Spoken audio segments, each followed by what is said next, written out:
시편 56편 말씀.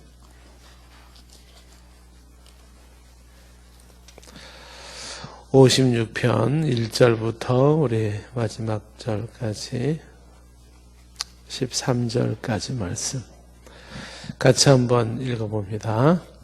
하나님이여 내게 은혜를 베푸소서. 사람이 나를 삼키려고 종일 치며 압제하나이다. 내 원수가 종일 나를 삼키려 하며 나를 교만하게 치는 자들이 많사오니 내가 두려워하는 날에는 내가 주를 의지하리이다. 내가 하나님을 의지하고 그 말씀을 찬송하올지라. 내가 하나님을 의지하였은즉 두려워하지 아니하니 혈육을 가진 사람이 내게 어찌하리이까. 그들이 종일 내 말을 곡해하며 나를 치는 그들의 모든 생각은 그들이 내 생명을 엿보았던 것 같이 또 모여 숨어 내 발자취를 지켜보나이다. 그들이 악을 행하고야 안전하오리까. 하나님이여 분노하사 뭇 백성을 낮추소서. 나의 유리함을 주께서 계수하셨사오니 나의 눈물을 주의 병에 담으소서. 이것이 주의 책에 기록되지 아니하였나이까. 내가 아뢰는 날에 내 원수들이 물러가리니 이것으로 하나님이 내 편이심을 내가 아나이다. 내가 하나님을 의지하여 그의 말씀을 찬송하며 여호와를 의지하여 그의 말씀을 찬송하리이다. 하나님을 의지하였은즉 두려워하지 아니하리니 사람이 내게 어찌하리이까. 하나님이여 내가 주께 서원함이 있사온즉 내가 감사제를 주께 드리리니 주께서 내 생명을 사망에서 얻으셨으니 나로 하나님 앞 생명의 빛에 다니게 하시려고 실족하지 아니하게 하지 아니하셨나이까. 아멘. 자, 시편 56편을 보는데요. 56편의 그 1절 위에 보시면은 56편에 대한 배경 설명을 잠시 합니다. 다윗의 믹담시라고 되어 있고요. 믹담이라는 건 음악적 표기인데 정확한 의미를 알 수 없다고 했고요. 믹담에 대한 거는 16편에서 한번 나왔고 이후에도 이제 56편 이후로부터 60편까지가 다 다윗의 믹담시인데 은밀한 그런 뜻도 있고 그 다음에 비문 이렇게 무덤에 쓰는 그런 의미도 있고 혹은 황금의 시라고도 하기도 하고 여러 가지 의미가 있습니다. 그래서 어떤 건지는 알 수는 없지만 다윗의 믹담시에 해당되고 인도자를 따라서 지휘자를 따라서 요낫 엘렘 르호김에 맞춘 노래라고 되어 있어요. 요낫 엘렘 르호김이라고 하는 건 우리말에서는 그냥 원어를 그대로 써버렸는데 요낫 엘렘 르호김이라고 하는 것이 조금씩 번역은 달라요. 근데 영어 성경을 참고를 하면은 먼 참나무 위에 비둘기 이런 뜻이에요. 먼 참나무 위에 비둘기의 곡조로 이렇게 됐는데 먼 참나무 위에 비둘기 곡조는 어떤 걸까요? 먼 참나무에 비둘기 그러면 분위기가 어떻게 느껴지나요? 경쾌하게 느껴지나요? 아니면 왠지 외롭게 느껴지나요? 아니면 좀 장엄하게 느껴지나요? 아니면 슬프게 느껴지나요? 외롭게 느껴진다면 외롭게 불러야 되는 노래고요. 먼 참나무 위의 비둘기가 왠지 굉장히 낭만적으로 서정적으로 보인다 그러면 서정적으로 부르는 노래가 되겠죠.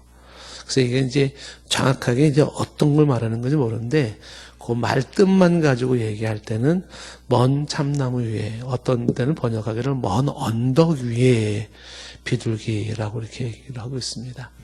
그래서 이 먼 참나무 위에 비둘기 혹은 먼 언덕 위에 비둘기라고 할 때 그게 바로 지금 다윗의 자신의 입장을 말하는 거라고 봐요. 다윗이 먼 참나무 위에 혹은 언덕 위에 한 마리 비둘기 같은 자신의 신세를 얘기하는 것으로 말할 수가 있습니다. 왜 이때 이 시를 먼 참나무 위에 비둘기를 다윗을 일컫는 말이라고 할 수가 있을까요? 거기에 이제 그 다음에 뭐라고 되어 있냐면 다윗이 가드에서 블레셋인에게 잡힌 때라고 하는 그 내용에서 볼 수가 있는 거죠. 가드에서 블레셋에게 잡힐 때라고 되어 있는데 엄밀히 말하면 가드에 블레셋에 망명했을 때를 말하는 거죠. 망명했을 때. 그래서 블레셋에 그 다윗이 망명했던 때가 사무엘상 27장의 내용이고요. 그게 29장으로 이어집니다. 그래서 사무엘상 27장과 29장의 배경을 두고 있습니다. 여러분이 그 사무엘상 27장과 29장의 다윗의 블레셋 망명 이야기를 보면 알겠지만 블레셋의 5대 도시라고 하는 그 블레셋의 5대 도시, 그 5대 도시 중에 하나가 지금 56장에 지금 6편에 나와 있는 가드라는 곳이잖아요. 그러니까 이 사울에게 쫓기던 다윗이 어디를 갔냐면 블레셋 땅의 가드, 아기스 왕에 갔어요. 가드. 예, 여러분 다윗이 블레셋의 가드로 망명을 갔다라고 하는 게 이제 참 묘한 모습이죠. 왜냐하면 그 가드가 블레셋 가드가 골리앗의 고향이에요. 그러니까 다윗이 누구 죽이고 이렇게 승승장구했냐면 바로 그 골리앗을 죽였어요. 그 골리앗이 가드 사람입니다. 블레셋 가드 사람인데 그쪽으로 망명을 갔습니다. 그러니까 다윗이 그곳에 간 이유는 여기 있으면 차마 사울은 여기까지 추격은 안 할 거다.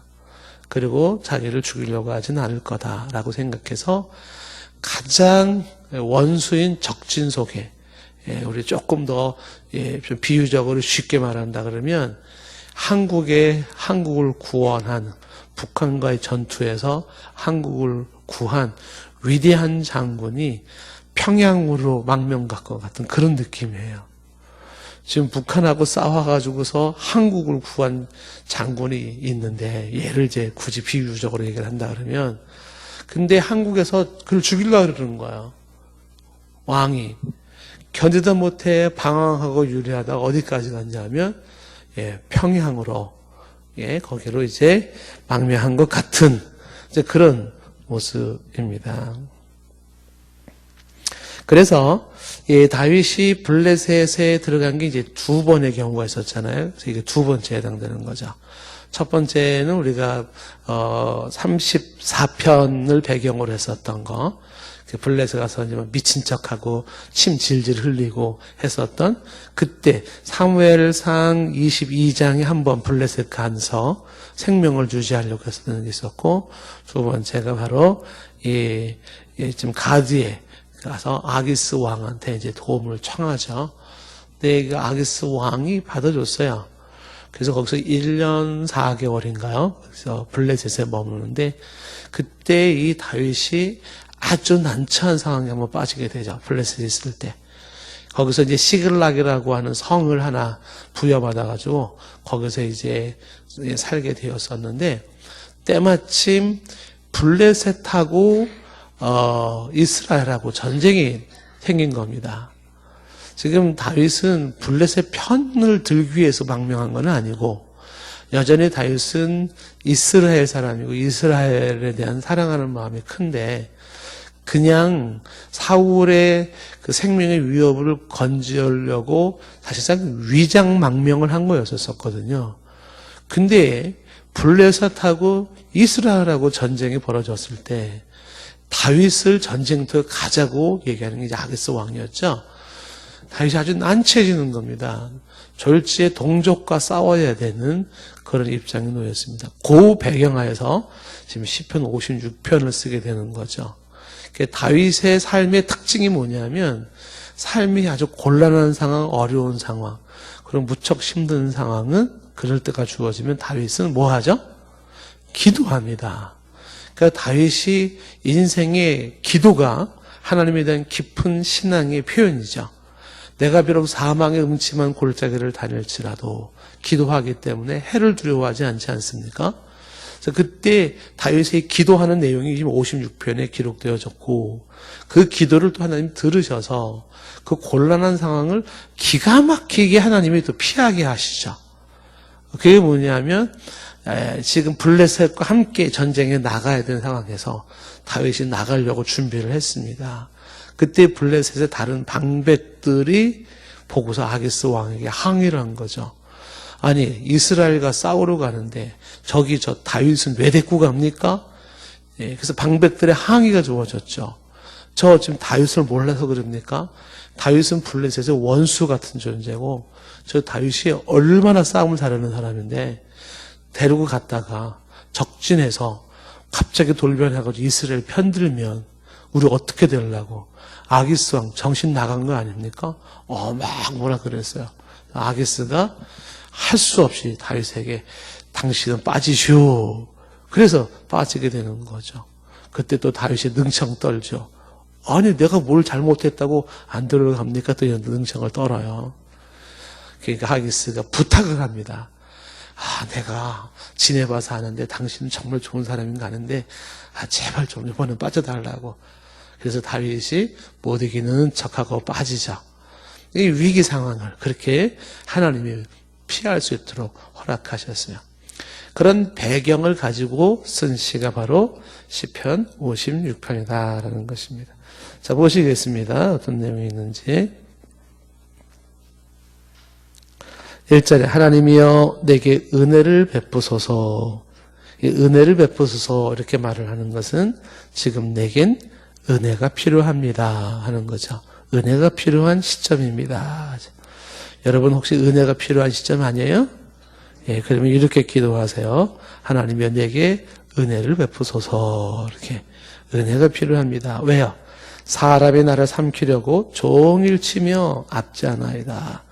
그러니까 나를 삼키려는 사람이 있는데 종일 하루 종일 나를 압제하는데 2절에 내 원수가 종일 나를 삼키려 하며 나를 교만하게 치는 자들이 많사오니 그러니까 나를 삼키려 하고 종일 치고 압제하고 또 나를 종일 나를 삼키려고 종일 나를 삼킨다는 게 2번 나오잖아요. 지금 1절과 2절에 삼키려 하며 나를 교만하게 치는 자들이 많다.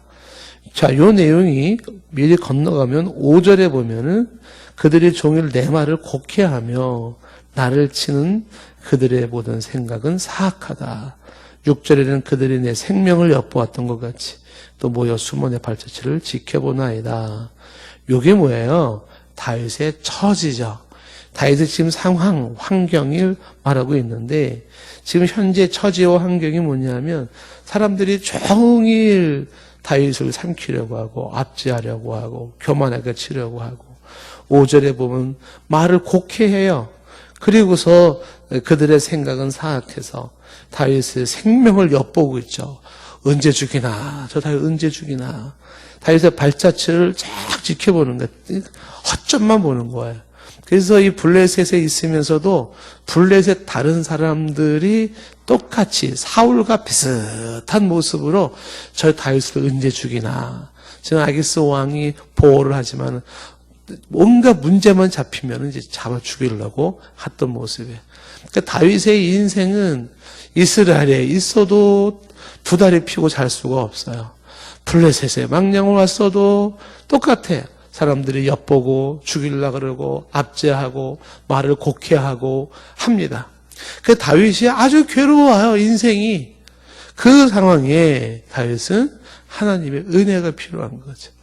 하나님의 은혜가 없다 그러면 살 수가 없는 바로 다윗의 모습인 것입니다. 다윗의 괴로운 모습, 다윗의 그 힘든 삶을 말해주고 있습니다. 그래서 은혜를 요구하면서 다윗이 3절에 이렇게 고백을 합니다. 다 같이 시작.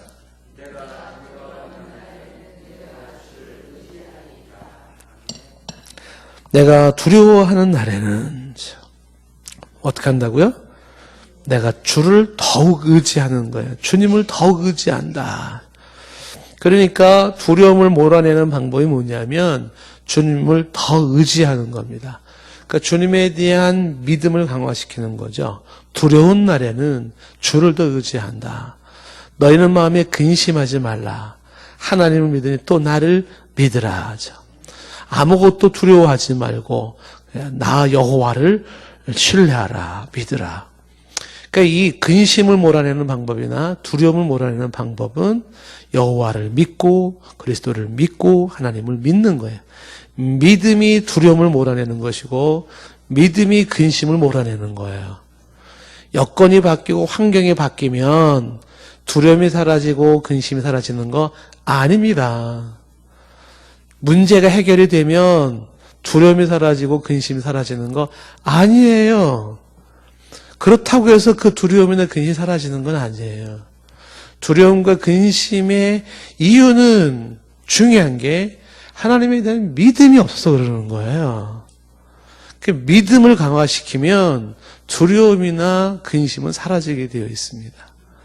그래서 성경은 두려움과 근심을 이야기할 때마다 하나님의 처방이 뭐냐면 나를 믿으라, 하나님을 믿으라. 그렇죠? 하나님을 믿으라고 강조하는 거죠. 그게 정답인 것이죠. 내 속에 믿음이 약하면 어떻게 해진다? 두려움이 밀려오기 시작하고 근심이 밀려오기 시작을 합니다.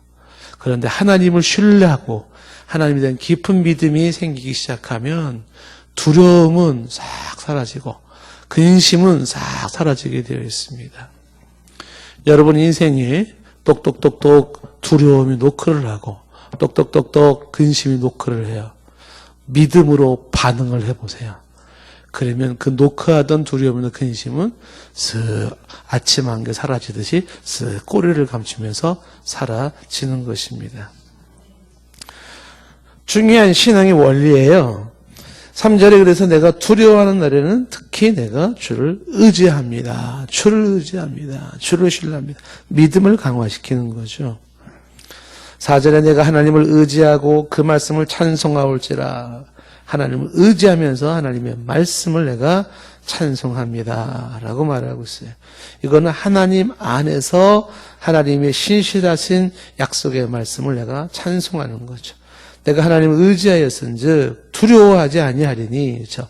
의지하기 때문에 두려워하지 않죠.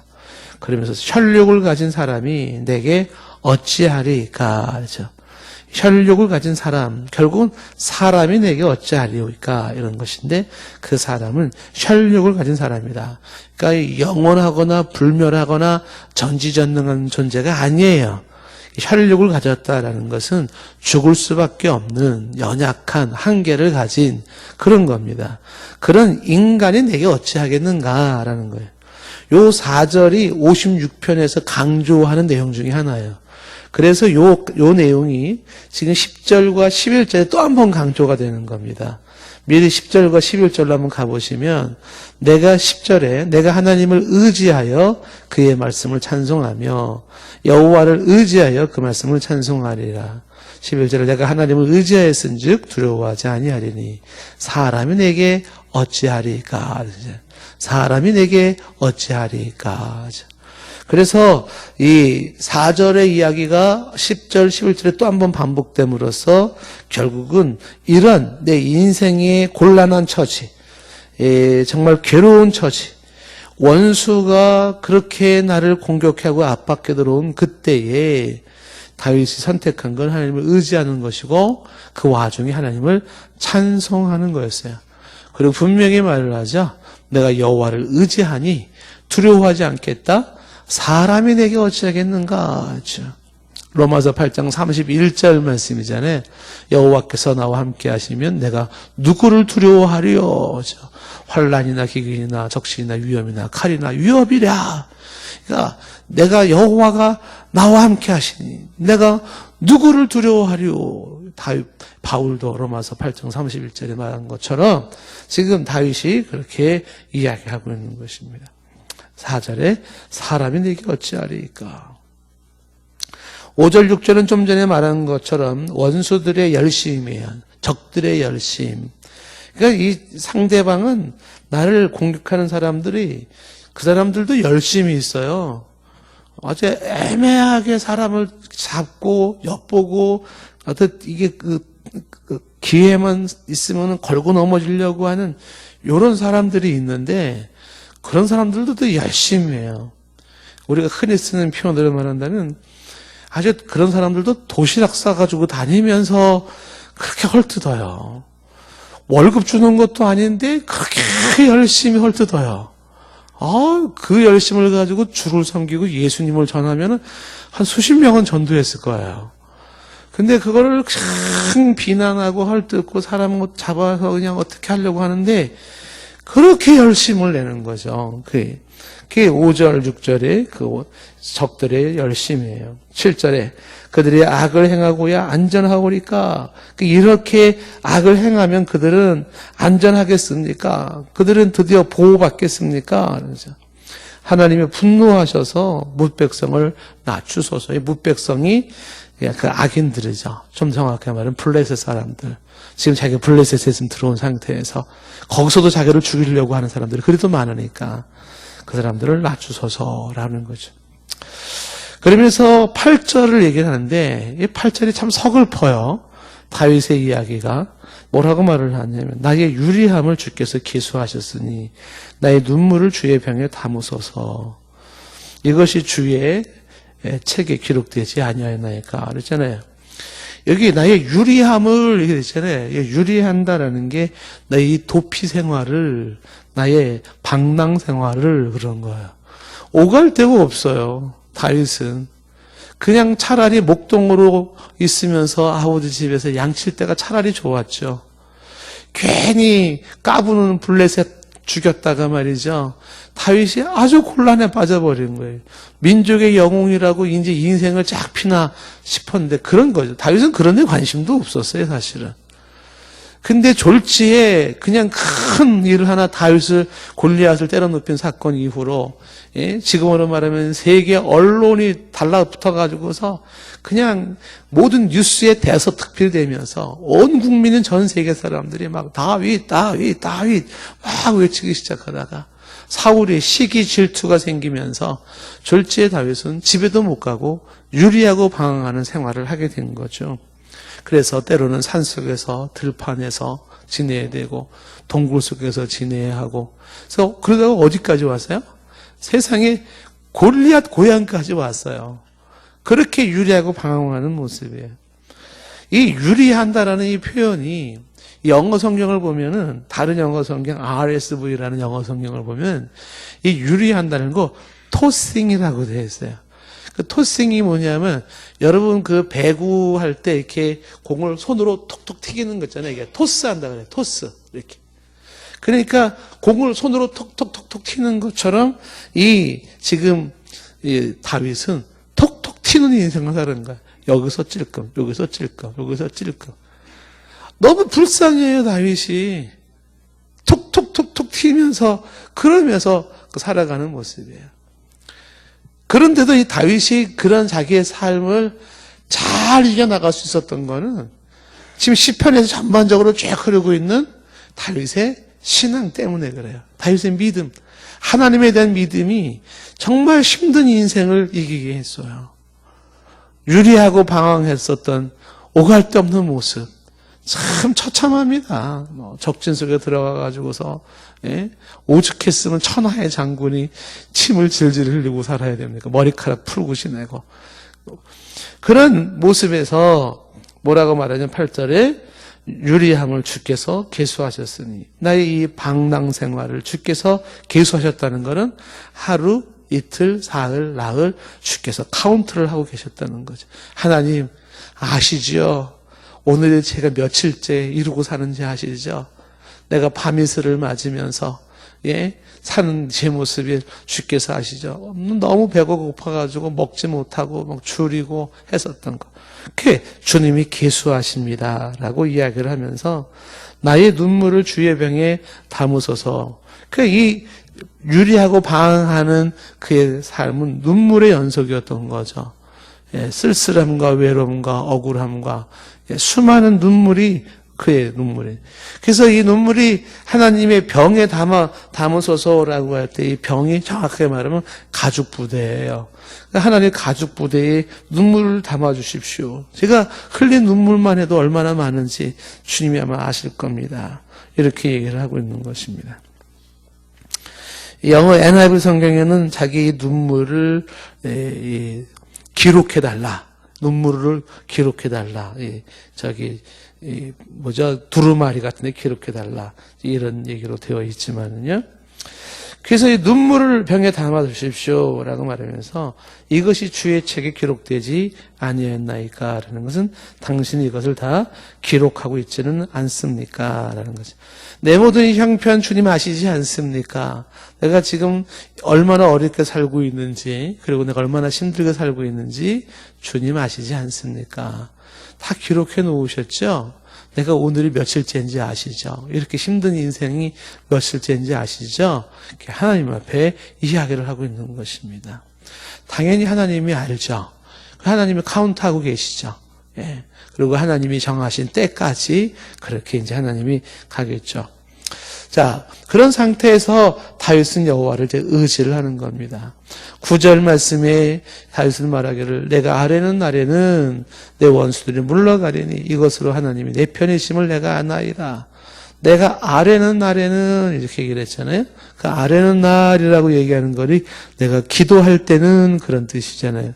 그 내가 기도할 때는 원수들이 물러간다. 아까 말한 것처럼 이스라엘과 전쟁 중에 블레셋 편에 서야 할 때 다윗이 기도했더니 블레셋 사람들이 오히려 다윗을 빠지게 만들어서 곤란한 상황을 또 벗어날 수 있었던 거. 이게 다 하나님이 기도의 응답입니다. 그래서 아뢰는 날에 원수들이 물러감으로써 어떻게 해요? 하나님이 내 편이심을 내가 아나이다. 하나님이 내 편이에요. 내 기도를 들으시고 내 원수를 물러나게 하시는 모습이죠. 내가 아나이다. 사실 다윗의 입장에서는 인간적으로 봤을 때는 아유 안 됐어. 참 불쌍해. 쯧쯧쯧하고 혀를 찰 수밖에 없어 보이지만 그러나 진짜 중요한 거는 나에게 무슨 일이 일어나느냐가 아니죠. 내 안의 상태가 어떠냐죠. 그 다윗의 이때 상태는요. 가장 안정과 평안이 있었던 상태죠. 왜요? 하나님 안에서 내가 주를 의지하는 가운데 누리는 평안이 있었고 안정이 있고 담대함이 있었고 한 거예요. 나에게 무슨 일이 일어났느냐라는 게 중요한 게 아니라 내 안에서 무슨 일이 일어나고 있느냐가 중요한데 사방으로 우겨쌈을 당하여도 내 안에 주님 안에서 내가 쉼을 누리면 어린아이와 같은 가장 평안함을 유지할 수 있을 것이고 나에게 아무 일이 없다 할지라도 내 안에 평안을 잃어버리면 나는 가장 불행하고 그리고 가장 불안한 삶을 살아가는 사람이 되는 거예요. 내가 나에게 질문할 때 이렇게 질문해야죠. 나한테 무슨 일이 생긴 거지? 이 질문이 아니에요. 내 안에 무슨 일이 생긴 거지? 질문하셔서 내 안에 아무런 이상이 없다 그러면 전쟁이 나도 괜찮고 천만인의 나를 쳐도 괜찮아요. 가장 평안하게 가장 큰 기쁨과 감사함으로 하나님 앞에 나갈 수 있기 때문에 그렇습니다. 주 안에서 내 안에 어떤 상태가 주어지는 것이 중요하다는 거죠. 리더십에서 이 얘기를 굉장히 많이 합니다. What happened to you가 아니죠. What happened in you. 당신 안에 무슨 일이 생기냐가 중요해요. To you가 아니라 in you예요. in you.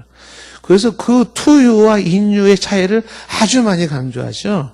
그래서 내 안에 무슨 일이 일어나요. in you. 이게 중요하다. 다윗이 지금 상황에서 그의 안에는 가장 평안함과 담대함을 누렸을 상황으로 볼 수가 있습니다. 그렇다고 두려움이 없던 건 아니에요. 그 두려움을 믿음으로 이겨나가는 모습이라고 할 수 있겠죠. 그래서 10절, 11절 말씀을 하고 12절에 내가 주께 서운함이 있는데 그 감사제를 갚겠다.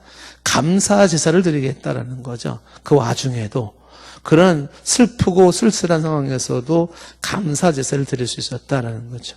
그러니까 두 개가 이중적이잖아요.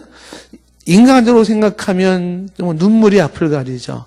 또 한편 생각하면 그 와중에도 나와 함께 하신 하나님, 나를 구원하시는 하나님, 나에게 도우시는 하나님이 계셔서 기도할 수 있고 응답하시는 하나님, 내 편이신 하나님이 있기에 감사할 수 있었던 것이 바로 그 순간이에요. 시편 54편 6절에서는 낙헌제를 드린다라고 했는데 여기서는 감사제를 드린다. 13절에서는 왜냐하면이라는 단어가 빠져 있어요. 왜냐하면이라는 말이 들어 있습니다. 원어 성경을 보면은 주께서 내 생명을 사망에서 건지셨기 때문이다. 완료 시제예요. 기도하고 지금 다윗은 생명이 위협받는 상황에서 내 생명은 건져졌어라고 완료 시제로 설명을 하고 있습니다. 이게 믿음을 가진 자의 모습이죠.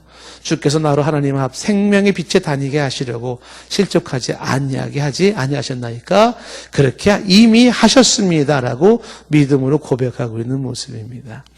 다윗의 모습 속에서 오늘 하나님을 의지하는 모습, 그래서 두려움을 몰아내고 사람이 내게 어찌하겠는가라는 이 고백을 또 우리가 한번 붙잡았으면 좋겠습니다.